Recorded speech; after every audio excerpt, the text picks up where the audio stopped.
It's finally time for another installment in this series that focuses on the persona of each of the P3 main characters and how it relates to the mythological figure it's based on. In this video, I'll be covering Palladion, the initial persona of Aigis, that eventually transforms into Athena. Now let's dive right in. So Aigis starts off with the persona Palladion. Now, for a couple reasons, Palladion serves as an interesting example that's unlike any of the other personas found in Cease. For one, it's not based on a person found in mythology, nor is it based on someone who existed in real life. Instead, it's based on an object that is found in Greek and Roman mythology. And what is this object? Well, a Palladium, otherwise called a Palladion, was a cult image of great antiquity on which the safety of Troy, which would later be known as Rome, was said to be dependent on. Now you may be asking, what exactly is defined as a cult image? Well, in the practice of religion, a cult image is a man-made object that is worshipped for the deity or spirit that it represents. Aigis' background takes loads of inspiration from this entire description.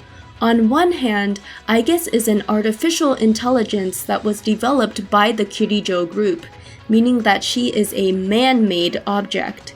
I think you could claim that she's quite venerated by Ikutsuki, considering his obsession with using her to guarantee the success of his plans.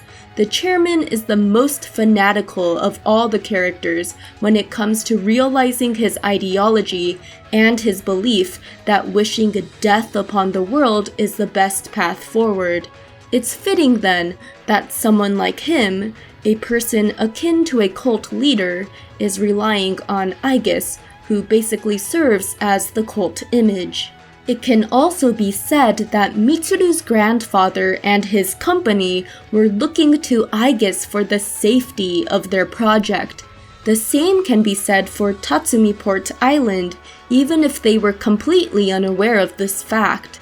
10 years before the start of the game, Aigis duked it out with the most powerful shadow ever to result from the Kirijo's shadow experiments. She couldn't defeat it though, so her only other option was to seal it away inside the MC, and she did this to secure the safety and prosperity of Tatsumi Port Island. Just like how a Palladion protected the city of Troy, Aigis protected, and continues to be a defender, of Tatsumi Port Island and the entire world. Palladion's design was also inspired by the Greek myth, and features various other cult images on its helmet and breastplate. Furthermore, Palladion's stats mirror the Palladium from mythology and its integral role in ensuring the defense of Troy. All of its stats are quite balanced, giving off an air of consistency, that it's something you can rely on. But Palladion excels particularly in one area, and that's in the endurance department. Its outstanding defense really solidifies this notion that it is a stalwart defender that is able to tank hits for the party. Furthermore, Palladion learns many support buffs to bolster an ally's protection, like Rakukaja, which raises defense, and Sukukaja, which raises hit and evasion rate. The figure's attire is also based on what Roman soldiers would wear on the battlefield: a breastplate, helmet, and a weapon of choice. This particular one resembles a spear, and this spear only shows itself when the facial area of Palladion opens up, revealing the truth that there's nothing behind the humanoid appearance at first. This mechanized design of the persona fits the notion that Aigis is a man-made object and therefore has no capability to process human emotion aside from what she was commanded to do. She even says so herself. During her fight with Roji, she states that a machine is created for a purpose. Mine is to defeat you. I exist for nothing else.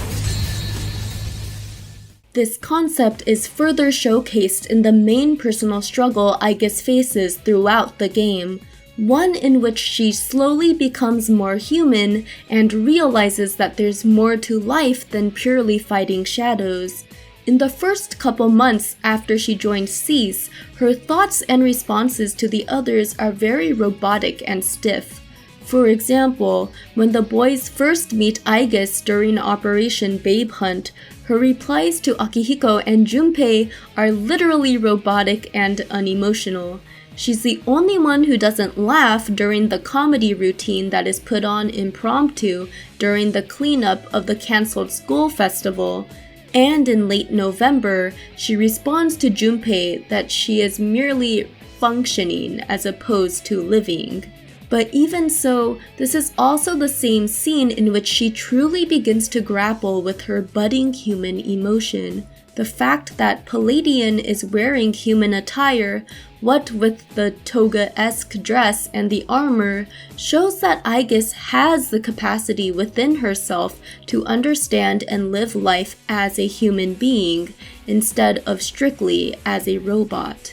Going back to that same scene, notice the very pensive Aigis. She's not entirely sure what she's feeling, but she is sure that she doesn't want SEAS to suffer anymore. She then steels herself to protect the friends she has grown to cherish, even if she's unaware of this fact.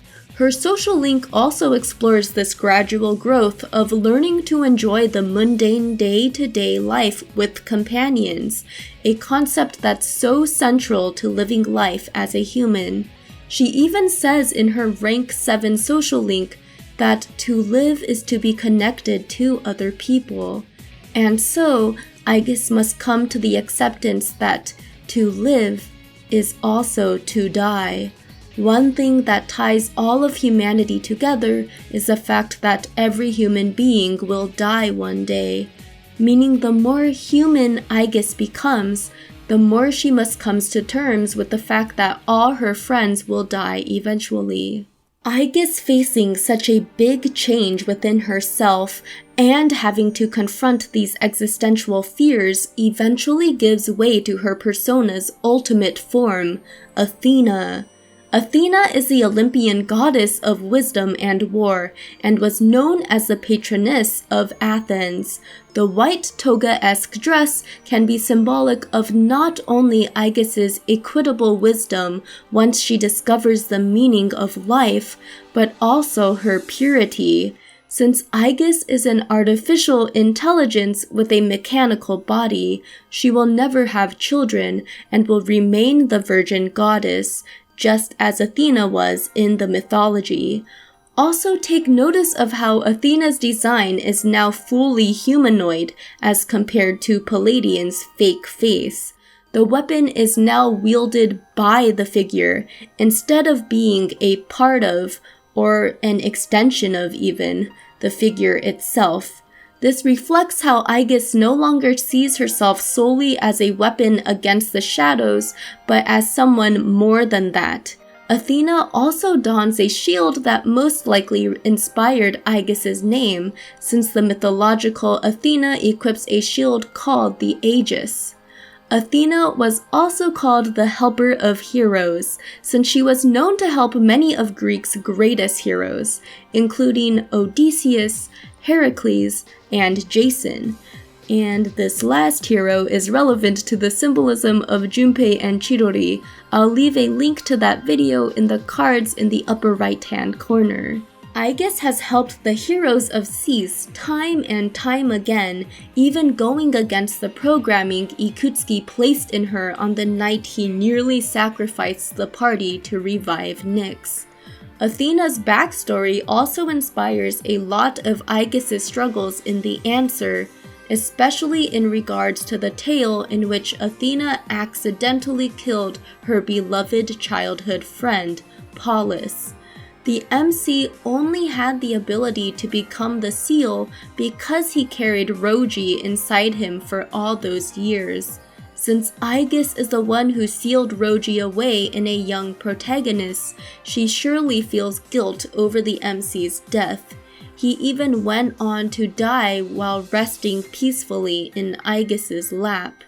Athena goes on to take the name of her deceased friend and becomes Athena Pallas. Aigis does this exact same thing in the answer when she takes on the protagonist's memory once she awakens to the wildcard ability. After the MC died, Aigis reverted back to her cold robotic demeanor and cast aside her human feelings. This is where Metis comes in. It turns out that she became the embodiment of the human side Aigis locked away. This whole scenario mirrors the grief Athena surely must have felt, especially when feeling responsible for her friend's death, before finally moving forward and carrying her friend's memory with her. Finally, Athena values wisdom above all. Aigis's intention when it came to using the true key was to open the door that would lead to the truth behind what happened to the protagonist. Unlike others in the group who were trying to use the key to fulfill a certain personal ideal, Aigis approached the scenario with great discernment and only wished to discover the truth. In the end, Aigis comes around and accepts her human side once again after witnessing the truth behind the protagonist's sacrifice. She gains true wisdom, the answer to life. And so, in order to respect the memory of those who have passed, she goes on to live her life fully and abundantly in the company of her companions. And with that said, I think that about wraps up this video. If you liked this, please spam the like and consider subscribing for the next installment. Next time, I'll be covering Ken's personas Nemesis and Kalanemi. Thanks so much for watching, and until next time, take care. See ya!